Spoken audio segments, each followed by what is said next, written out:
Bonsoir.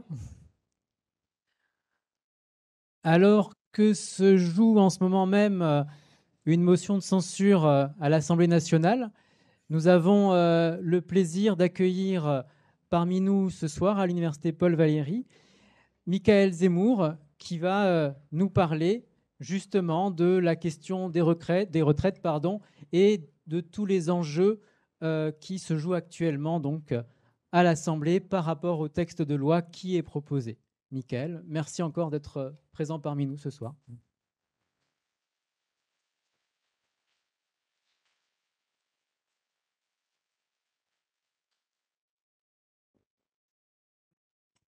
Juste, je m'excuse, vous êtes très nombreux ce soir, donc je vais demander si c'est possible de laisser un petit peu de passage sur le milieu. Et pareil pour les accès, de faire en sorte que les accès soient euh, libres en cas de problème, ce que je n'espère pas, bien évidemment. Voilà.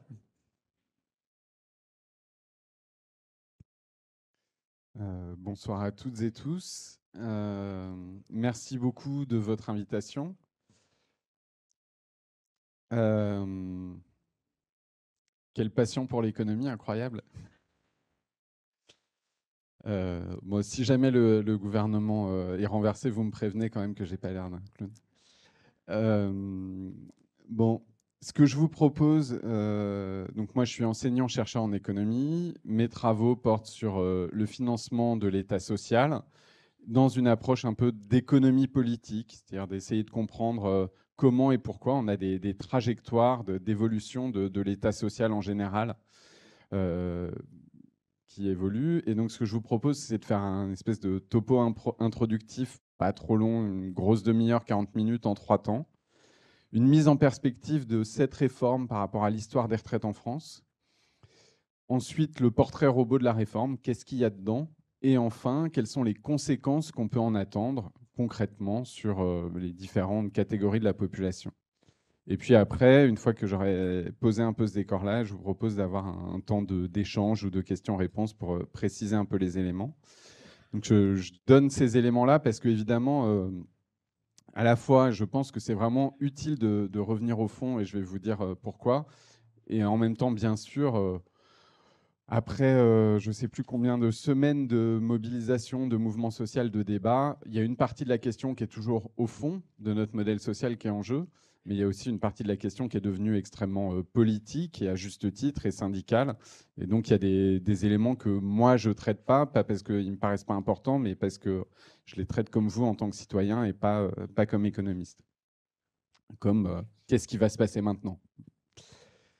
Euh, alors, je disais quelle passion pour l'économie. Je ne suis pas complètement surpris de voir autant de monde parce que depuis le temps que je m'intéresse à l'état social, les retraites, pour moi, c'est un sujet d'intérêt relativement récent, beaucoup avec la réforme d'avant et puis un petit peu par le passé. Mais on sait bien que la sécurité sociale en général et la retraite, ça prend énormément de place dans l'organisation de la société française et dans nos vies. En fait, tout le monde aura une retraite, ou en tout cas tout le monde peut l'espérer, même si il y a des gens qui meurent un tout petit peu avant ou longtemps avant. Il y a des gens qui ont des retraites plus longues ou en moins bonne santé, mais globalement, la retraite concerne tout le monde.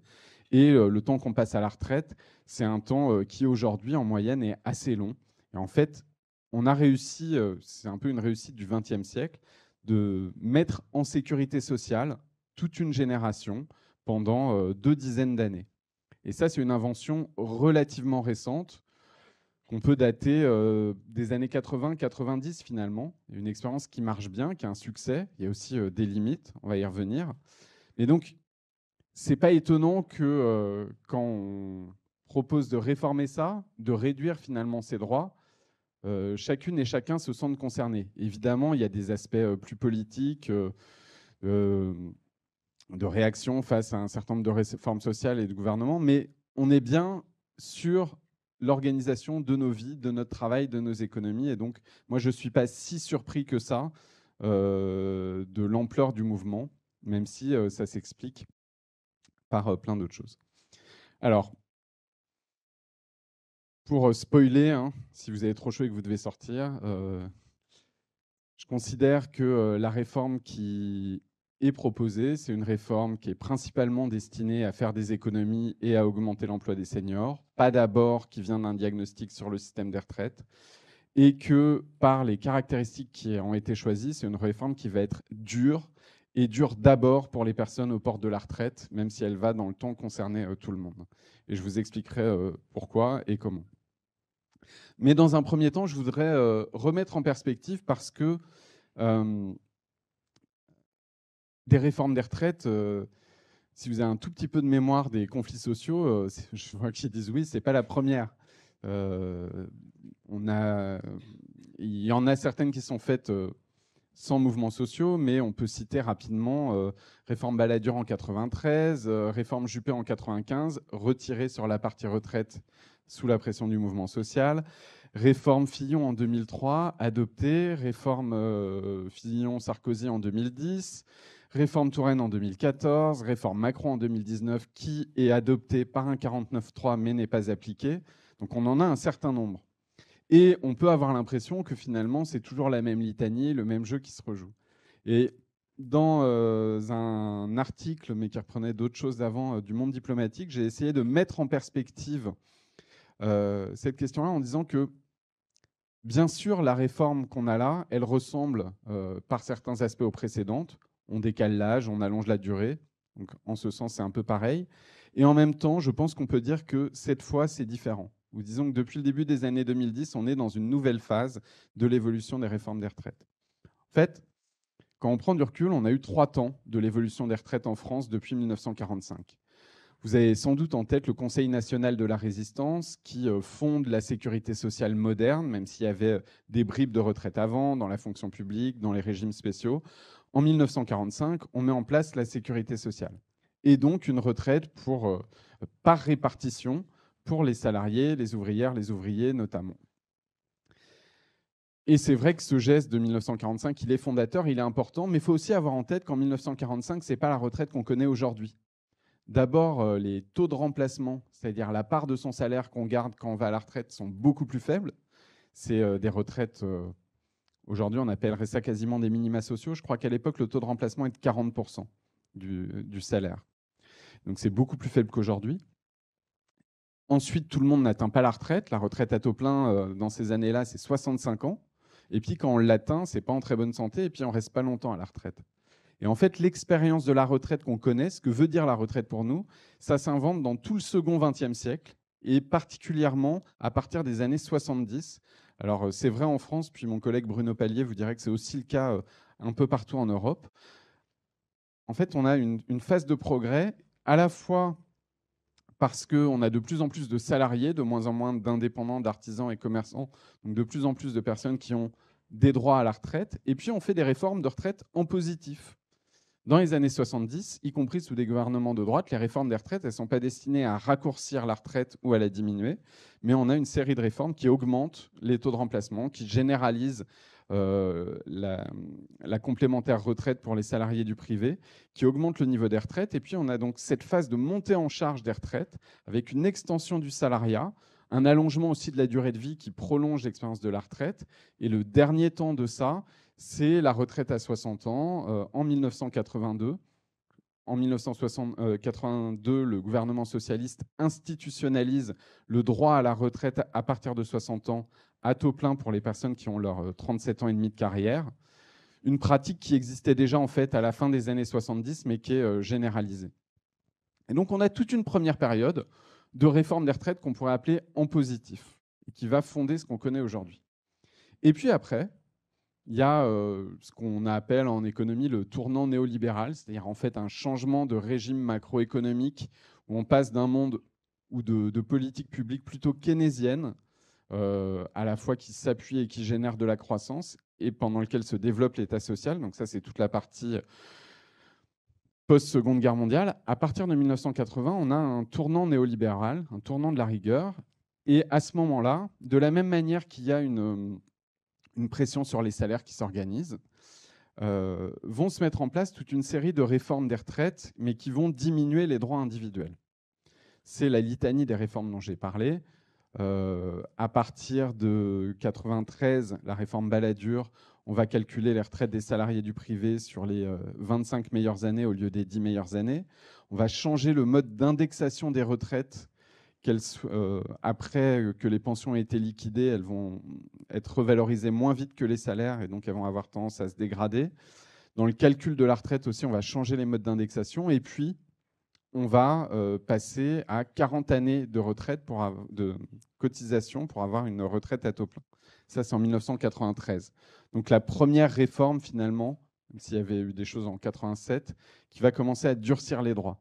Et puis après, ça continue. On va passer donc d'abord le privé à 40 annuités, puis le public en 2003, après un rejet en 1995.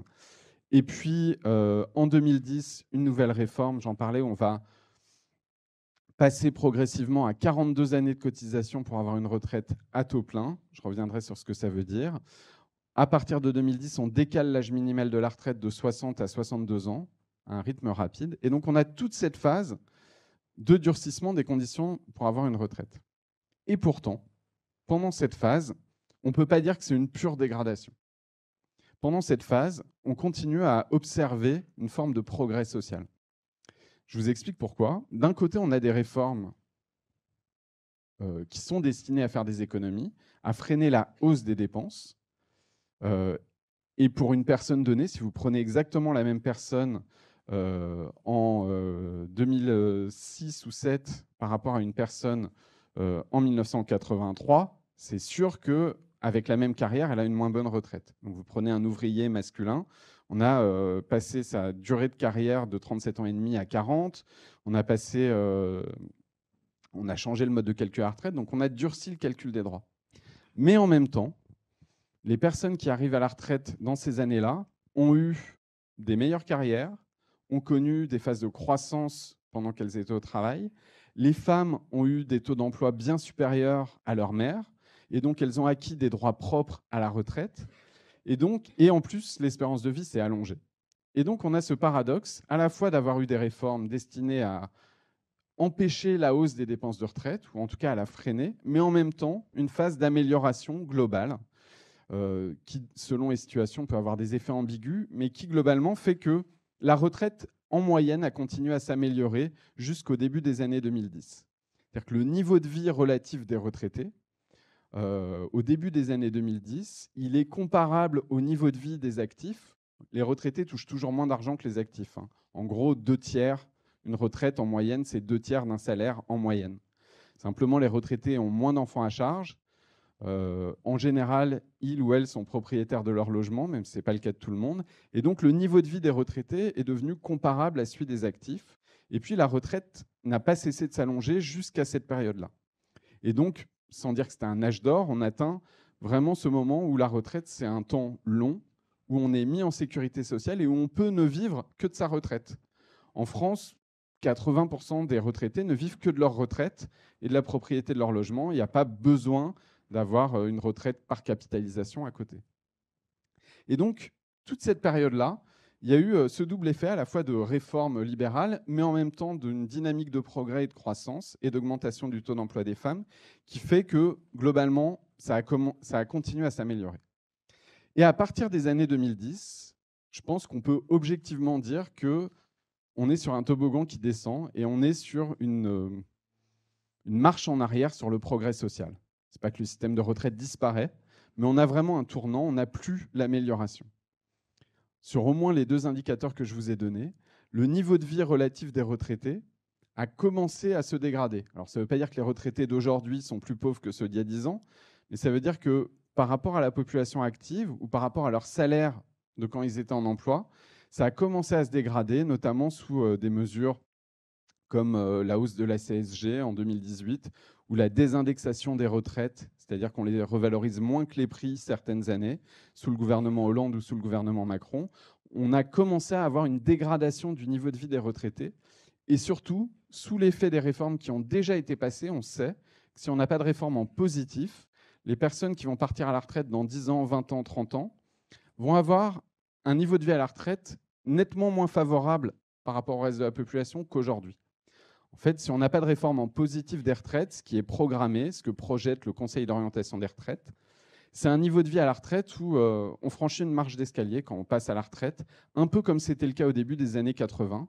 Ce pas des retraites RSA, minima social forcément pour tout le monde, mais c'est de nouveau l'expérience de la retraite comme un temps de déclassement.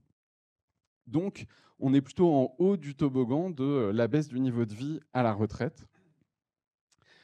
Et ça, c'est déjà un tournant et qui date du milieu des années 2000. Deuxième tournant, la durée de la retraite se raccourcit déjà.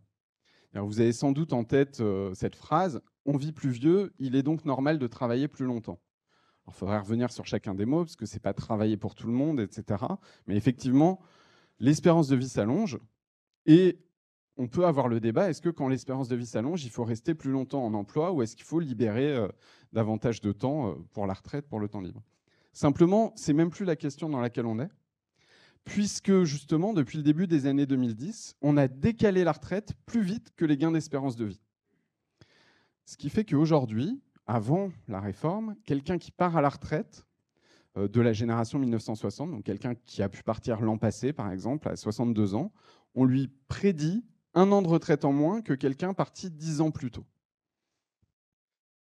Pourquoi ? Parce qu'on a décalé l'âge minimum de la retraite et la durée de cotisation plus vite que les gains d'espérance de vie. Alors, cette durée de retraite, elle n'avait cessé d'augmenter pendant les décennies précédentes. Du fait des réformes précédentes, elle va se stabiliser à un niveau plus faible qu'il y a 10 ans. Et si on a une nouvelle réforme, par exemple celle qui est proposée, elle va encore se raccourcir, puisque les gains d'espérance de vie ne vont pas à la vitesse de la réforme qui est proposée. Et donc, on est bien dans une question de demi-tour sur la dynamique de progrès si on intègre que sur ces indicateurs très moyens, il y a eu une dynamique de progrès social dans les années 90-2000. Et donc, pour moi, ça signe quand même une vraie différence. Ce n'est pas que les réformes des années 80 et 90 et 2000 étaient progressistes, c'était clairement des réformes destinées à faire des économies, mais c'était des réformes à l'époque qui étaient des réformes qu'on pourrait appeler de maîtrise des dépenses, c'est-à-dire pour freiner l'augmentation parce que les personnes qui arrivaient à la retraite avaient plus de droits que les précédentes. Aujourd'hui, le sens de la réforme, c'est d'accélérer la baisse des dépenses, alors même qu'on a de plus en plus de retraités ou des retraités qui restent plus longtemps à la retraite. Et donc, on est bien dans un demi-tour sur la dynamique de progrès. Voilà ce que je voulais un peu remettre en perspective, et c'est pour ça que, pour moi, la manière dont se posent les choses aujourd'hui est différente. On peut le dire plus simplement, il n'y a pas de perspective de progrès, ni dans la réforme, ni dans la croissance, qui était un peu l'habitude des années précédentes, ni dans l'amélioration du niveau de vie, ni dans des gains d'espérance de vie, puisqu'en gros, ça stagne. Et donc, c'est vraiment une réforme, faire des économies sur ce qu'il y a déjà, quoi. Ça, c'est le premier temps de mon exposé de mise en perspective. Du coup, j'en arrive à la réforme proprement dite. Je vais commencer par les causes profondes de la réforme, ses motivations. Ensuite, je vais vous faire son portrait robot. Alors, là, on arrive sans doute dans la partie plus politique. Si vous avez prêté l'oreille depuis le mois de septembre, la réforme a été justifiée par tout un tas de discours.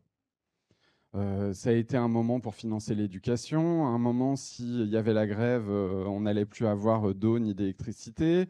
Ça a été pour sauver le système de retraite parce qu'il allait vers la faillite, etc., etc. Si on regarde le discours du gouvernement d'avant la réforme, si on regarde les documents budgétaires, la stratégie de politique économique, on peut hiérarchiser les raisons pour lesquelles le gouvernement propose cette réforme. Il peut y avoir des raisons psychologiques ou politiques, mais ça, je ne maîtrise pas. Le côté « je veux passer absolument », c'est pour d'autres sciences sociales, ça. Mais en termes de stratégie de politique économique, ce qui est assez clair, c'est que les deux principales motivations de la réforme, c'est réforme du marché du travail, travailler plus pour produire plus. Et en cela, c'est très cohérent avec les réformes de l'assurance chômage qui sont passées, qui ont diminué très fortement les droits à indemnisation chômage des personnes indemnisées, avec dans l'idée qu'elles allaient du coup accepter des emplois plus facilement, quitte à ce que ça soit à des salaires plus faibles ou dans des conditions de travail dégradées. Ça va aussi avec les réformes passées ou en cours de mise sous condition des minima sociaux, notamment du RSA, et pas que du RSA, de l'AH, etc. Donc il y a toute une stratégie de réforme du marché du travail, et la réforme des retraites est pensée comme ça, en disant, en décalant l'âge de la retraite, pour celles et ceux qui tiendront, on va augmenter l'emploi. Et en augmentant l'emploi, ça fait travailler plus pour produire plus. Donc on espère avoir un gain assez faible en réalité, mais un gain de production. Et éventuellement même une pression sur les salaires, parce qu'avec plus de personnes sur le marché du travail, il y a un peu plus de concurrence, donc les salaires augmentent moins vite. Ça, c'est une des motivations structurelles, et c'est ce que vous avez en tête quand on vous dit « regardez les autres pays, le taux d'emploi des seniors est plus élevé ». Donc ça, c'est une vraie motivation. Deuxième motivation, qui est sans doute la plus pressante, une motivation de finances publiques. La France, pour des bonnes raisons de fond, mais aussi pour des raisons d'engagement européen, cherche à maîtriser son déficit public. Le déficit, c'est la différence entre les rentrées d'impôts et cotisations et les dépenses publiques en général. On a un haut niveau de déficit actuellement, pas insoutenable, mais à peu près 5 points de PIB, c'est-à-dire que chaque année, les dépenses publiques sont 5 points de PIB supérieurs aux recettes. Et du fait des engagements européens, il y a une cible, c'est-à-dire de passer sous la barre des 3% de PIB pour l'année 2027. Et donc, le gouvernement français, s'inscrivant dans cette trajectoire de contrôle des budgets européens, dit OK, on va suivre cette trajectoire. Sauf qu'il s'est lui-même chargé la barque.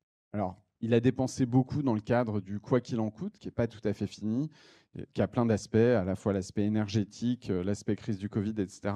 Mais à la limite, le quoi qu'il en coûte ou la crise énergétique, on peut admettre que c'est des dépenses qu'on fait une année, et puis qui vont s'arrêter. Mais de manière, en dehors de ça, le gouvernement s'est lui-même créé un déficit plus important pour les prochaines années parce qu'il a baissé de manière conséquente les impôts lors du précédent mandat, mais ça je ne vais même pas les compter, mais déjà en début de mandat, celui-ci, la baisse des impôts de production notamment, qui sont estimés à 8 milliards en 2024. Donc à partir de 2024, c'est 8 milliards chaque année. Et puis, la dernière tranche de la baisse de la taxe d'habitation sur les 20% des ménages les plus riches, qui représente encore quelques milliards. Alors, j'ai plus le chiffre en tête, c'est peut-être 4 ou 6, enfin, quelque chose comme ça. Et donc, en fait, on est dans une situation où à la fois on veut réduire le déficit, mais on s'est durci la tâche puisqu'on a diminué les recettes. Mais le gouvernement, dans ses engagements européens, dans ses documents budgétaires, vous dit ne vous inquiétez pas, on a une stratégie. Et si vous avez écouté Bruno Le Maire, elle est très claire. La stratégie économique de la France, c'est baisse des prélèvements obligatoires, sur les entreprises notamment, parce qu'on pense que ça va dynamiser l'économie, etc. Et baisse des dépenses publiques. Et pour la baisse des dépenses publiques, si vous voulez vraiment faire des économies, il y a 2 leviers possibles. Il y a la masse salariale de la fonction publique, déjà donné, on est bien placé ici pour savoir, le gel du point d'indice, le faible nombre d'embauches, qui va continuer à donner d'ailleurs, c'est prévu, et les retraites, c'est l'autre gros pôle. Et donc le gouvernement dit, la réforme des retraites, c'est le moyen que j'ai trouvé d'ici 2027 pour diminuer de manière significative les dépenses publiques, rapidement. Ça, c'est les 2 motivations principales. Et alors, du coup, vous me direz, mais alors sauver le système, quand même, il y a un déficit, etc. Je ne pense pas que ça soit la motivation principale. Selon les projections qu'on peut faire du Conseil d'orientation des retraites, en 2022, le système des retraites est équilibré. Dans les 10-15 ans qui viennent, il va être en déficit. Pas parce que les dépenses vont exploser. Les dépenses, du fait des réformes précédentes, elles sont stabilisées. Alors, stabilisées au prix de niveau de vie des retraités qui va baisser et des retraites qui n'augmentent plus en temps, ce que je vous ai dit tout à l'heure, mais les dépenses sont stabilisées. Par contre, il y a un déficit qui est prévu pour se creuser parce que l'État va diminuer, globalement, va diminuer les recettes dans le système. Donc il y a bien un déficit qui apparaît de l'ordre de 0,5 points de PIB. C'est un déficit dont probablement il faut s'occuper. Il y a plein de façons de s'en occuper, on va y revenir, mais ce n'est pas un déficit qui est dangereux au sens où il va manquer en 2027 12 à 15 milliards peut-être pour le système. Les dépenses de retraite, c'est 350 milliards par an. Donc en gros, il va manquer 3%. Les réserves du système de retraite, c'est 200 milliards. Donc il n'y a pas le feu. Ça ne veut pas dire qu'il faut s'en moquer, ça ne veut pas dire qu'il ne faut pas débattre des possibilités d'équilibrer, mais il n'y a pas de danger. Donc quand on dit on fait ça où le système s'écroule, on surdramatise et on évacue le débat sur les possibilités d'y répondre. Et donc je ne pense pas que ça soit la principale motivation. Mais si on vient au fait qu'il faut équilibrer ce déficit, la différence donc entre les dépenses et les recettes. Traditionnellement, on dit que pour équilibrer un système de retraite, il y a 3 possibilités. Diminuer le montant des pensions. Donc ça a été fait légèrement, mais ça rapporte quand même de l'argent avec la désindexation des pensions les années précédentes. Deuxième solution, celle qu'a retenue le gouvernement, décaler l'âge de départ en retraite. Ça a l'avantage de faire des économies rapidement, parce que les personnes à qui vous deviez verser une retraite une année, elles n'y sont plus. Donc très vite, vous faites des économies. Troisième possibilité, mobiliser des financements supplémentaires. Le financement le plus naturel étant les cotisations, mais on est dans un système avec des financements mixtes. Donc ça peut être des cotisations, ça peut être une participation de l'État, etc. Donc ça, c'est les 3 leviers. Il se trouve que le gouvernement n'a choisi qu'un seul levier et que dès le départ, il a annoncé ce levier-là. Le seul levier qu'il veut utiliser, c'est le décalage du départ en retraite. Avec 2 modalités, on décale l'âge minimal de la retraite, on allonge la durée de cotisation. Il a défini le levier dès le départ, il a défini quand est-ce que ça devait commencer, 2023, et combien d'économies il voulait faire. À partir de ce moment-là, il n'y avait plus rien à négocier pour personne, ni pour les organisations syndicales, c'est ce qui les a tout de suite mis d'accord, ni pour les oppositions. Il y a eu des aménagements quand même dans le processus parlementaire, mais sur l'essentiel, l'idée qu'on allait équilibrer en commençant tout de suite, faire tant d'économies et en utilisant uniquement le levier de l'âge de départ, c'était pour le gouvernement pas négociable. Alors j'en arrive au portrait robot de la réforme, en partant du plus important au moins important. Donc la réforme, elle est d'abord destinée à réduire les dépenses de retraite de l'ordre d'un demi-point de PIB à l'horizon de 2027-2030. La mesure la plus importante, c'est un décalage de l'âge minimal de départ en retraite. Une des règles de notre système de retraite, c'est que, sauf conditions particulières, on n'a pas le droit aujourd'hui de partir à la retraite avant 62 ans. Du fait de la réforme, on va décaler cet âge de 3 mois par an jusqu'à ce qu'il atteigne 64 ans. Et pour les personnes de la génération 1968, il sera interdit de partir à la retraite à 62 ans ou 63 ans. On ne pourra pas partir avant 64 ans. Qu'on ait ces années ou non, avec des cotes ou non, on ne pourra pas partir, sauf conditions particulières. Invalidité notamment, ou carrière longue. Ça, c'est la première règle. Première mesure, et c'est ce qui génère les 2/3 des économies de la réforme. Deuxième mesure, l'accélération de la durée de cotisation pour avoir le taux plein et une carrière complète. Aujourd'hui, pour les personnes qui partent aujourd'hui, il faut 42 années de cotisation. Multiplié par 4, ça fait, je ne sais plus, 172 trimestres, je crois. 42 années de cotisation pour avoir ce qu'on appelle une retraite à taux plein. En fait, quand on calcule la retraite, vous avez un contrat à remplir, entre guillemets, avec un certain nombre d'années, de trimestres. Si vous n'avez pas toutes ces années ou tous ces trimestres, de toute façon, quelle que soit votre situation, votre retraite, elle va être proportionnée. On dit proratisée. Donc si vous avez fait 38 ans et qu'on vous en demande 42, de toute façon, quoi qu'il arrive, votre retraite, c'est 38 sur 42 de votre retraite. Mais en plus, on a un système de malus, ce qu'on appelle la décote, qui fait que quand vous n'avez pas votre contrat, en plus de cette proratisation, on va diminuer la manière dont est calculée votre retraite de 5% par année manquante. D'accord ? Soit 5% par année manquante par rapport à votre contrat, soit par rapport à la distance que vous avez d'un âge cible, 67 ans. Quand vous atteignez 67 ans, on proratise toujours votre retraite, mais vous n'avez plus le malus, vous n'avez plus la décote. C'est les 2 règles. Et donc, dans le système actuel, pour avoir une retraite complète, il faut 42 ans. Il est programmé, du fait de la réforme Touraine de 2014, qu'on aille tout doucement à 43 ans en augmentant d'1 mois par an pour la génération 1974. C'est celle qui devrait avoir normalement 43 ans pour avoir une carrière complète. C'est ce qui était prévu. Et la deuxième mesure de la réforme, c'est de mettre un gros coup d'accélérateur, toujours pour faire des économies, et de dire à partir de maintenant, on va passer très très vite de 42 à 43. Et dès la génération 1965, il faudra 43 ans pour avoir une retraite complète. Si vous partez plus tôt, une décote et une proratisation. Et sinon, il faut décaler de plusieurs mois pour avoir la même chose. Ça, c'est la deuxième mesure, l'accélération de la réforme Touraine. C'est une mesure qui fait des économies uniquement à court terme. En gros, pour les personnes nées en 1965 ou 1966 qui sont les plus impactées par cette mesure-là, ça fait 9 mois de plus à faire par rapport à ce qu'elles pensaient faire. Les gens qui sont nés en 1965 et 66, c'est les personnes qui sont déjà assez proches de la retraite. Donc ça se recule très vite. Donc ça, c'est les 2 premières mesures. Et ces mesures ensemble, c'est celles qui génèrent les 17,7 milliards d'économies pour 2030. À côté de ça, dans la réforme, il y a des mesures d'atténuation et il y a une mesure sociale. Les mesures d'atténuation, elles consistent en gros à diminuer les effets de cette réforme qui est dure sur un certain nombre de publics.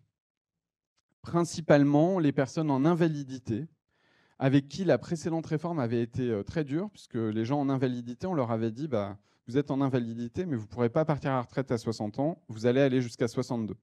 Dans la réforme, le gouvernement dit ben, les personnes en invalidité peuvent partir dès l'âge de 62 ans. Ça reste.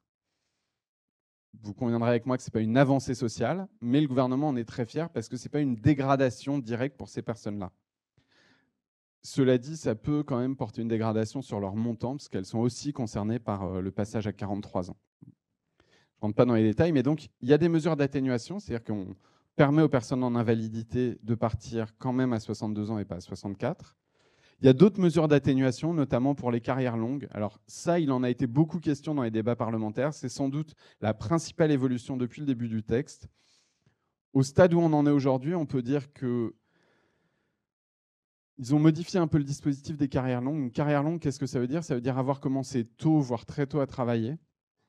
Ne jamais s'être interrompu, sinon on n'est pas qualifié. Et avoir atteint un âge seuil. Donc, selon l'âge auquel vous avez commencé, les âges seuils, ça va être 58 ans, 60 ans, 62 ans ou 63 ans. Et donc, si vous remplissez ces conditions-là, vous pouvez partir un peu plus tôt que l'âge de 64 ans. Donc, pour aller vite, les personnes en carrière longue vont être concernées principalement par le passage à 43 ans accéléré, comme tout le monde, mais vont être moins fortement concernées par le décalage de l'âge minimal. Donc ça, c'est la deuxième mesure d'atténuation de la réforme. Au passage, pas oublier de le dire après, carrière longue, on comprend bien la nécessité ou la volonté, ça date de 2003, c'était un acquis de la CFDT, quand vous avez travaillé très jeune et très longtemps, sans interruption, de vouloir partir, et on comprend la revendication.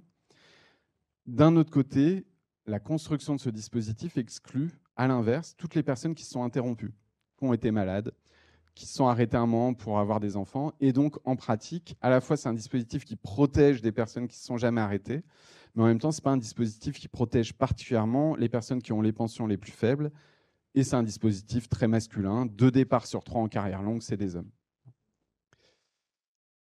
Donc, il y a des mesures d'atténuation, donc des mesures d'économie fortes, des mesures d'atténuation qui, dans la plupart des cas, ne préservent pas des effets de la réforme, mais les diminuent. Et puis, il y a une mesure sociale. C'est ce que le gouvernement a appelé très improprement les 1 200 €. Donc, cette mesure sociale, c'est quoi? En fait, quand on est salarié du privé, on calcule sa retraite si on n'a pas de décote, ce qui n'est pas le cas pour tout le monde. C'est-à-dire si on a toutes ces années ou si on attend l'âge de 67 ans, quand on calcule sa retraite, si la retraite est trop faible, on la remonte un peu dans son calcul. Donc si vous avez toutes vos années, aujourd'hui, on la remonte à 747 €. Si vous n'avez pas toutes vos années, on la remonte à un pourcentage de ces 747 €. Je parle de la retraite de base, sans compter Agirc Arrco, donc la retraite complémentaire, les points. La mesure sociale du gouvernement, c'est de remonter ce calcul jusqu'à 100 € maximum. C'est-à-dire ce 747, il passerait à 847. Concrètement, qu'est-ce que ça veut dire? Ça veut dire que les personnes salariées du privé qui ont des petites pensions inférieures à 1 300 € et qui n'ont pas de décote auraient une revalorisation de leur pension de quelques dizaines d'euros, entre 0 et 100 €, plutôt entre 30 et 50 en moyenne. Ça, c'est la mesure sociale de la réforme. C'est une amélioration. De l'ordre d'une mesure sociale qui peut être prise une année sur 5 à peu près, c'est ce genre de mesure-là, mais qui en tout cas, en aucun cas, vu ce qu'elle coûte, 1,5 milliard, peut-être 2 milliards, ne justifie l'ampleur de la réforme.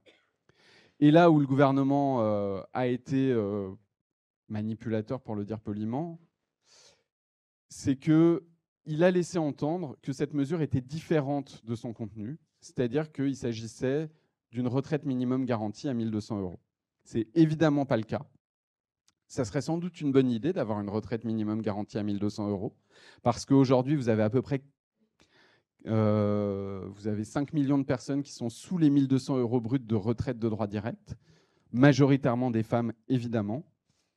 Et donc, sans doute s'apercevant de la dureté de sa réforme globalement, le gouvernement a essayé de survendre la revalorisation assez minime des petites pensions en la faisant passer pour ce qu'elle n'était pas. Donc là, je vous ai fait le portrait robot de la réforme, des mesures d'économie, âge minimal et durée, quelques mesures d'atténuation, il y en a eu un peu plus avec le débat parlementaire, et puis une revalorisation de certaines petites pensions. Je ne rentre pas dans les détails, mais en gros, il y aurait 1,8 million de personnes concernées, mais ça ne serait pas une amélioration pour tout le monde, parce qu'avec des interactions avec le minimum vieillesse ou les aides au logement, certains ne gagneraient pas forcément en termes de montant. Bon. Ça, c'est le portrait clinique de la réforme. Maintenant, je voudrais venir à qu'est-ce qu'on peut en dire en termes d'effets sur les individus et de est-ce que c'est une réforme juste. D'abord, vous aurez compris que comme c'est une réforme d'économie, c'est une réforme qui fait surtout des perdantes et des perdants. Donc, le débat ne fait que des gagnants, n'a pas vraiment lieu d'être. Les seules personnes qui pourraient gagner, c'est éventuellement des personnes aujourd'hui à la retraite qui vont gagner quelques dizaines d'euros par mois, qui effectivement vont gagner ces quelques dizaines d'euros. Mais dans l'ensemble, c'est une perte de droits. Ensuite, on peut se demander quels sont les effets. Alors là, il faut distinguer vraiment au moins deux situations, même s'il faudrait être plus fin. Et on sait ce que fait une réforme de retraite comme ça, parce que cette réforme ressemble par ses caractéristiques beaucoup à ce qui s'est passé avec le passage à 62 ans. On est passé de 60 à 62 ans. Alors, il y a deux profils. Il y a les personnes qui sont en emploi à l'âge de la retraite. Ces personnes-là, globalement, quand vous décalez l'âge de la retraite, elles préféreraient partir, parce qu'aujourd'hui, elles partent. Si elles voulaient rester, elles pourraient rester. Mais elles partent. Et donc, quand vous décalez l'âge de la retraite, elles vont être maintenues contre leur volonté, pour la plupart, pas toutes, il y en a qui veulent rester, en emploi. Et donc, dans ce cas-là, c'est une perte de droit à la retraite, perte de mois de retraite, une perte de choix. Ça peut avoir des effets, notamment sur la santé, en particulier quand on est dans des travaux avec de la pénibilité, du stress physique, psychique, etc. On sait que ces facteurs de pénibilité, plus on y est exposé longtemps, plus ils ont des effets importants sur la santé. Ça ne veut pas dire que le passage à la retraite se passe toujours bien par ailleurs, mais être maintenu en emploi dans des conditions dures, ça aggrave la santé. Ça, c'est le premier effet. En gros, je suis en emploi, je voudrais partir, je ne peux pas. Au passage, il y a aussi un effet financier. C'est-à-dire que si vous êtes en emploi à 62 ans aujourd'hui et que vous choisissez de rester alors que vous pourriez partir à taux plein, vous avez un bonus, 5% par an, ce qu'on appelle une surcote. Or, le compteur du bonus, il ne commence pas quand vous avez toutes vos années, il commence quand vous avez toutes vos années et quand vous passez l'âge minimal de la retraite. Si vous passez 64 ans comme âge minimal de la retraite, bah vous n'avez plus de bonus à 62 ans et 63 ans. Ça, c'est le premier profil, les personnes qui atteignent la retraite en emploi. Ça dépend comment on compte, mais c'est au maximum du maximum 2 personnes sur 3. En intégrant les carrières longues, donc des gens qui partent plus tôt. Et voilà. Mais à côté de ça, vous avez aussi à peu près une personne sur 3 qui n'est pas en emploi au moment de la retraite. Même peut-être un peu plus, selon comment on compte. Aujourd'hui, par exemple, à 61 ans, vous avez de l'ordre de une personne, peut-être à 61 ans, je dirais peut-être 25% des salariés, mais beaucoup plus chez les ouvrières et les ouvriers, qui ne sont pas en emploi au moment de la retraite, qui sont soit au chômage, soit au RSA, soit à la AH, soit sans revenus parce qu'ils vivent avec leur conjoint qui a des revenus et à ce titre n'ont pas de minima sociaux. Et ce qu'on sait très clairement, c'est que quand on décale l'âge de la retraite, il y a une toute petite minorité dont les employeurs vont se séparer plus tard, ça existe, des employeurs qui font des calculs sur les plans sociaux, les départs volontaires, etc., et qui s'ajustent avec l'âge de la retraite. Mais dans la majorité des cas, on allonge la période qu'on appelle sans emploi ni retraite. Elle se décale dans le temps, et donc avant, vous aviez un pic à 59 ans, et maintenant que la retraite est à 60 ans, bah, ce pic est devenu un plateau de 3 ans, enfin de 2 ans et demi. Voilà. Et donc, pour toutes ces personnes-là, en fait, décaler l'âge de la retraite, c'est augmenter la durée du sas de précarité entre emploi et retraite. Et ça, c'est chiffré. C'est chiffré d'abord en termes de coût social, combien ça va nous coûter, ces prestations, chômage, RSA, etc. C'est chiffré aussi en nombre de personnes. C'est de l'ordre de 150 à 200 000 personnes quand la réforme sera en plein exercice, qui seraient maintenus ni en emploi ni en retraite supplémentaire, à mettre en balance de à peu près plus 300 000 personnes en emploi. Donc le gain en emploi de personnes qui ne veulent pas y rester, c'est 300 000. Le coût social de personnes maintenues hors de l'emploi, dans un sas de précarité, c'est 150 à 200 000. C'est là où je dis que le coût social est particulièrement élevé, même si on attend des bénéfices économiques en termes de production. Voilà. Donc ça, c'est les effets qu'on peut attendre de la réforme selon les profils. Maintenant, avant de vous donner la parole, en termes de justice, parce que en fait, il y a eu deux débats, ce n'était pas clair. C'est-à-dire d'un côté, globalement, le mouvement social et les organisations syndicales disent « nous, de toute façon, on ne veut pas moins ». Donc il y avait une opposition à la mesure d'âge et à la mesure de durée. Le gouvernement n'a jamais répondu là-dessus. Mais le gouvernement essayait de répondre sur autre chose, c'est il va y avoir une baisse de droits, mais est-ce qu'elle est justement répartie? Est-ce que, on tape, entre guillemets, est-ce que les baisses de droits vont être sur les personnes pour qui c'est le plus juste de leur demander des efforts, pour le dire poliment? Bon, là, il y a un jeu sur les mots. Ce qui est dit souvent, et je pense que c'est globalement vrai, si vous regardez les personnes les plus modestes, ce n'est pas elles qui vont subir le plus fort décalage de l'âge de départ en retraite. Mais pour une raison assez simple, c'est que les plus pauvres aujourd'hui sont soit malades et en invalidité, donc effectivement dans une situation déjà difficile, soit avec des revenus de travail très faibles et donc des droits à la retraite très faibles. Et donc le décalage de la retraite n'a pas d'abord un impact sur elles et eux, mais la réforme n'améliore pas leur situation pour autant, notamment parce qu'il n'y a pas de minimum garanti. Donc, si vous prenez vraiment les plus modestes, les plus pauvres, les gens les 10 ou 20% les plus pauvres, ils sont un peu moins concernés en moyenne, même si parmi eux, il y a des gens concernés, que le reste de la population. Les personnes qui vont le plus être concernées par la réforme des retraites, c'est les gens qui ont des droits à la retraite conséquents. Et donc, c'est les gens qui ont une carrière et un emploi, même avec des trous. Et là, quand vous regardez, les personnes qui vont le plus être touchées, c'est plutôt des personnes qui ont commencé à travailler relativement tôt. Parce qu'évidemment, si vous avez commencé à travailler plus tard, vous planifiez probablement de partir à la retraite un peu plus tard, et notamment les personnes qui ont fait des études longues. Mais le profil qui va le plus être décalé, c'est le profil des femmes avec une carrière et des enfants. En gros, la pire chose que peut vous faire la réforme, c'est de vous décaler votre départ de 2 ans à taux plein. Et le profil qui peut partir à 62 ans à taux plein aujourd'hui, et demain, même dans 10 ans, c'est les femmes avec enfants. Pourquoi? En gros, quand vous regardez en France aujourd'hui, vous avez un premier pic de départ à 60 ans, c'est les carrières longues. Et les carrières longues, c'est 2 personnes sur 3, ce sont des hommes. Il ne faut jamais s'être arrêté et avoir commencé tôt. Vous avez un deuxième pic de départ, pile à l'âge de la retraite, à 62 ans. Et là, ça concerne 35% de femmes, enfin 35% des femmes qui partent à 62 ans pile, et 25% d'hommes. Pourquoi il y a plus de femmes qui partent à cet âge-là? Pour 2 raisons. D'abord, elles ne sont pas parties en carrière longue, donc elles sont toujours là, parce que souvent, elles ont eu des interruptions de carrière. Et la deuxième raison, c'est que un des éléments de notre système qui atténue les inégalités femmes-hommes, c'est la prise en compte de trimestres pour enfants. Alors, dans la lettre, ce n'est pas réservé aux femmes, on pourra rentrer dans les détails techniques si vous voulez, mais en pratique, ça revient à compter pour les femmes salariées du privé, parfois aussi pour les hommes, jusqu'à 2 ans par enfant, de trimestres qui sont validés. Ce qui veut dire en gros que si vous avez 2 enfants, on vous compte 4 années qui vous permettent d'atteindre le taux plein. Et donc, si vous avez travaillé 38 ans et qu'on vous en demande 42, à 62 ans, avec vos 2 enfants, vous pouvez partir à taux plein. Cette situation, ce n'est pas la situation de toutes les femmes, mais elle est fréquente. Et du fait de la réforme, il y a beaucoup de femmes qui vont perdre le bénéfice de l'équivalent d'un enfant. C'est-à-dire qu'ils ne pourront pas partir avant l'âge de 64 ans.